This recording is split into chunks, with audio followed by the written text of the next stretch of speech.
नमस्कार दोस्तों, खबरों की खबर के इस स्पेशल कार्यक्रम में एक बार फिर से आप सभी का स्वागत है। दोस्तों, आज की इस स्पिरिचुअल रिसर्च में हम ये जानेंगे कि आखिर पूरे विश्व में केवल कबीर साहिब जी का ही प्रकट दिवस क्यों मनाया जाता है, आखिर क्यों उनकी जयंती नहीं मनाई जाती। साथ ही आपको प्रमाणों के साथ जयंती और प्रकट दिवस के बीच का अंतर भी बताएंगे। तो चलिए शुरू करते हैं।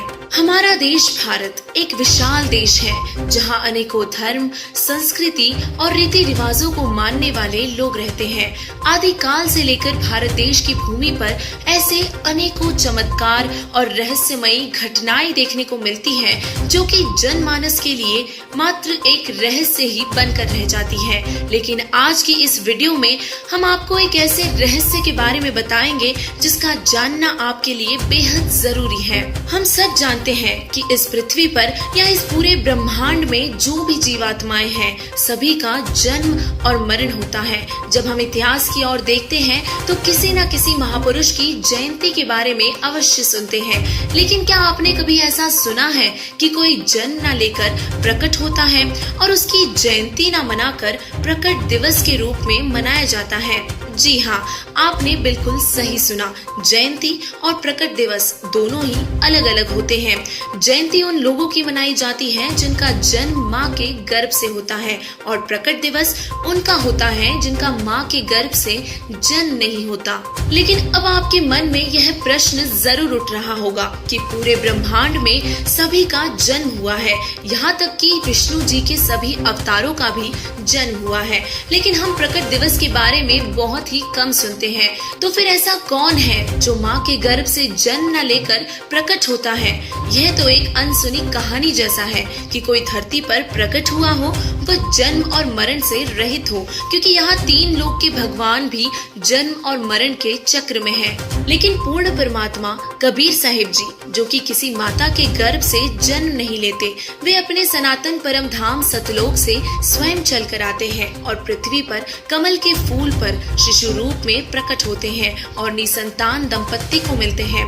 कबीर साहिब जी के जन्म के बारे में बहुत सारी भ्रांतियां फैली हुई हैं। ज्यादातर लोग कबीर साहिब जी के जन्म के बारे में कुछ नहीं बोलते, कुछ जन्म लिया हुआ मानते हैं, पर 100% सत्यता से प्रमाणित नहीं कर सकते।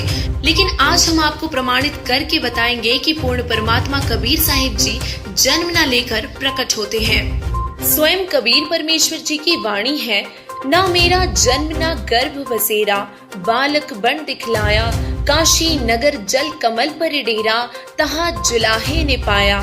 इस वाणी में यह कबीर परमेश्वर जी खुद प्रमाणित करके बताते हैं कि मेरा जन्म किसी माँ के गर्भ से नहीं होता, मैं बालक रूप में प्रकट होता हूँ। 1398 ज्येष्ठ सुदी पूर्णमासी को ब्रह्म मुहूर्त में काशी के लहरतारा तालाब पर कमल के पुष्प पर प्रकट हुए और निसंतान दंपत्ति नीरू नीमा को मिले। इसके प्रत्यक्ष दृष्टा रामानंद जी के शिष्य अष्टानंद जी थे। इसीलिए एकमात्र कबीर साहिब जी ही ऐसे महापुरुष हैं जिनका प्रकट दिवस मनाया जाता है, क्योंकि कबीर साहिब जी माँ के गर्भ से जन्म नहीं लेते। बाकी अन्य देवता व महापुरुषों की जयंती मनाई जाती है। साहिब होकर उतरे बेटा किसी का नाही, जो बेटा होकर उतरे वो साहिब भी नाही। कबीर परमेश्वर जी ने अपने प्रकट होने के बारे में अपनी और भी वाणियों के माध्यम से समझाया है। मात पिता मेरे कछु नाही, ना मेरे घर दासी, जुल्हा का सुत आन कहाया, जगत करे मेरी हासी।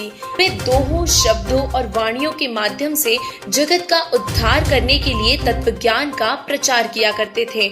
जब कबीर परमात्मा 600 साल पहले जब काशी के लहरतारा तालाब पर कमल के फूल पर प्रकट हुए, वह अपनी अनेकों लीलाओं के माध्यम से अपनी समर्थता का परिचय दिया था कि ऐसे केवल पूर्ण परमात्मा ही कर सकते हैं। पवित्र शास्त्र भी इसी बात का समर्थन करते हैं कि पूर्ण परमात्मा माता से जन्म नहीं लेते, वे प्रकट होते हैं। कबीर साहिब जी का प्रतिवर्ष ज्येष्ठ मास की पूर्णमासी को प्रकट दिवस मनाया जाता है, लेकिन ज्यादातर लोगों को परमेश्वर कबीर साहिब जी के प्रकट होने की जानकारी नहीं होने के कारण जयंती मनाते हैं। उनके द्वारा बोली गई वाणियों का संग्रह किया गया, जिसे कबीर सागर का नाम दिया गया। इसे 5वां वेद भी कहा जाता है। अब आपके मन में यह शंका नहीं रही होगी कि पूर्ण परमात्मा कबीर साहिब जी का जन्म नहीं होता, वे स्वयं प्रकट होते हैं और अपने निज धाम सतलोक से आते हैं और शिशु रूप धारण करके इस लोक में अपने तत्व ज्ञान का संदेश देकर सहज शरीर सतलोक चले जाते हैं। धन्यवाद।